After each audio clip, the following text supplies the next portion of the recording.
Talk us more about your HDFC Bank experience. How did that happen? And what are some of the lessons you've learned from Mr. Deepak Parekh, who's the chairman of HDFC?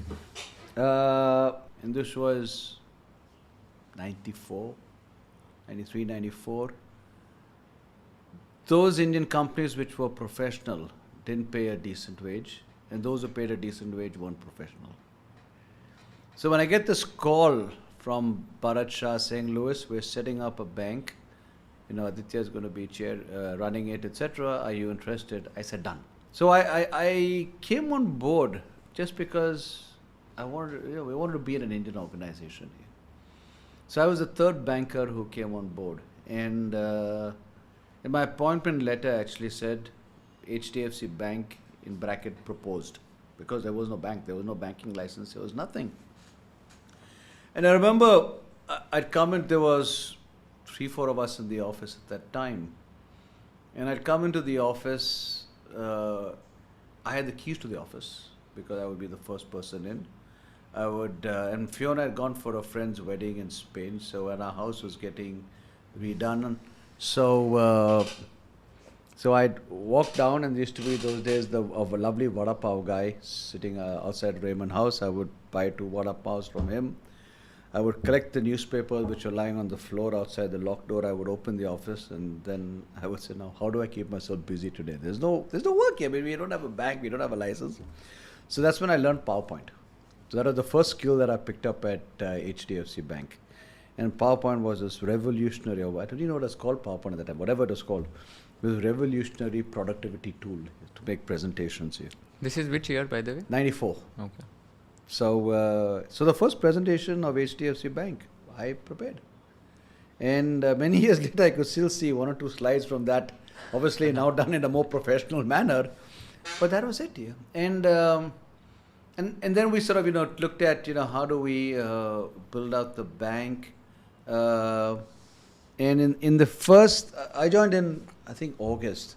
So from August till February, I worked in Raymond House, and we moved to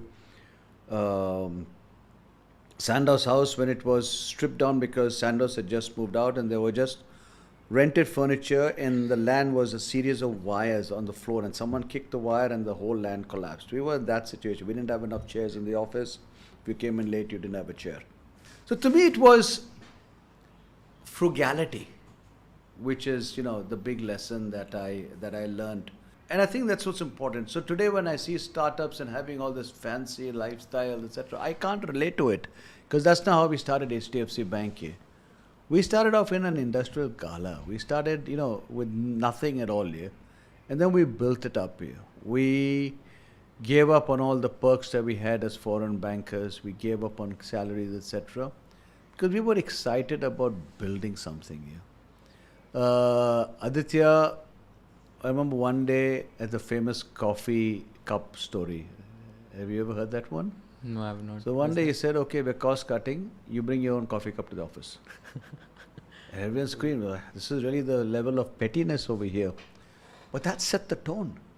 We all had our own coffee cups. We didn't have fancy coffees like in a conversation with Kushal. None of that here. But it was not because we wanted to be cheap, but just that's the message. That's what we want to build out. Also read somewhere that back in the early days, like for cashiers, there were some chairs without the side handrests, because cashier's job is to give cash, and the hands are always going to be like it is going to be at the front and not at the handrest. So there were some chairs which were bought without the handrest because they were cheaper as compared to the chairs that had handrest. This is what I read somewhere, I don't remember exactly, but that is the frugality which was there. Maybe, but the only time that I've actually sat in the cashier's office at HDFC Bank was when we just moved into Sandoz's old office. Mm-hmm. So they moved over and they cleaned up the office, they took all the furniture away and they ripped everything off. So our admin people, I got someone to just come in and put a coat of painting on the walls. The flooring was still all scarred with all their partitions, and we were allocated spaces to work in. We rented steel tables and chairs, and the land I told you about was wired. And I and some of us, the treasury room was in the cashier's office. So there was this place where there was actually a cashier window in front. And well, I told you we didn't have chairs anyway. We Yeah. didn't have enough chairs here. But Right. yeah, so that was how was that year. Right.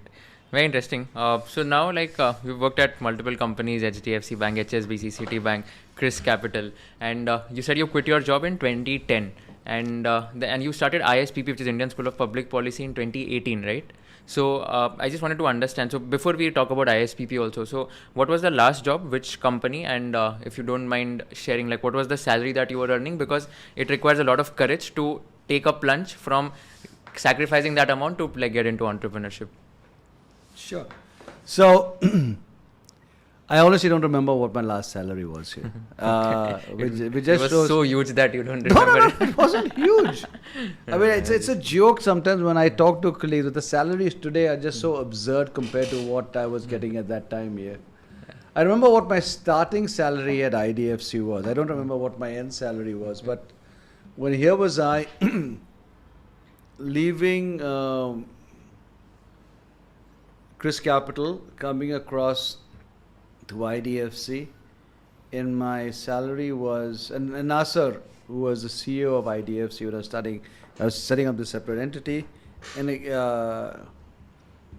he said, Lewis, I can't pay you what you get at Chris Capital.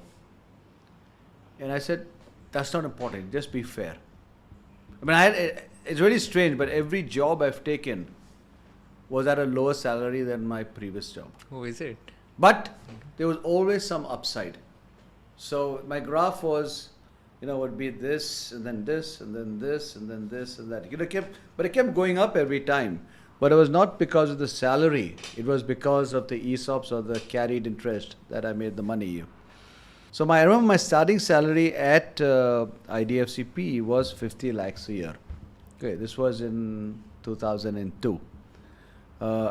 It could not have gone up extremely a lot more by the time I quit 8 years later, but I honestly can't remember what it was. I remember that only because when I brought in someone else as my partner, I said that, we both would like to have the same salary. And I was told, no, you need to have higher. So I said, okay, then give me 51 and give him 50. So, because that's how I just believe, that was my style.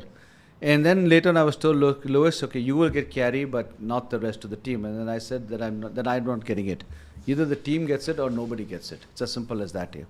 But anyway, so honestly, I don't remember what it was, but it was more than I thought of when I started my career. If you learned something new from this video, do share it with your friends and subscribe to this channel so that we can bring you the best content possible. Also, if you want to watch this entire episode, click on the link in the description box and you can go to Kushal Lodha YouTube channel and watch the entire podcast episode. Thank you so much for watching this and have an amazing day.